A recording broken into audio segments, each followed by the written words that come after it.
Priatelia, hovorí sa, že za málo peňazí málo muziky.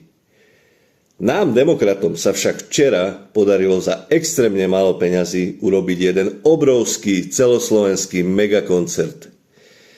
Priatelia, bez štátnych príspevkov, iba vďaka nasadeniu a úsiliu vás a nás, teda členov strany Demokrati a taktiež našich sympatizantov. Veľká vďaka všetkým, ktorí ste prišli na včerajšie referendum. Veľká vďaka tým, ktorí sme sa zúčastnili na zbere podpisov. A veľká vďaka aj všetkým opozičným politikom, prípadne osobnostiam z verejného života, ktorí boli, zahlasovali a prezentovali to verejne včera. Ďakujem.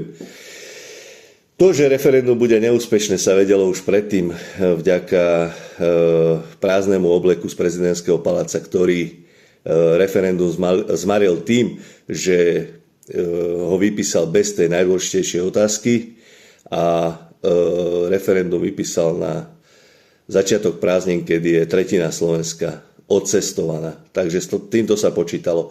Ja to však vidím tak, že včerajší deň je možno aj začiatok jednej veľkej zmeny, ktorá príde v parlamentných voľbách v roku 2027 o niečo vyššie roka.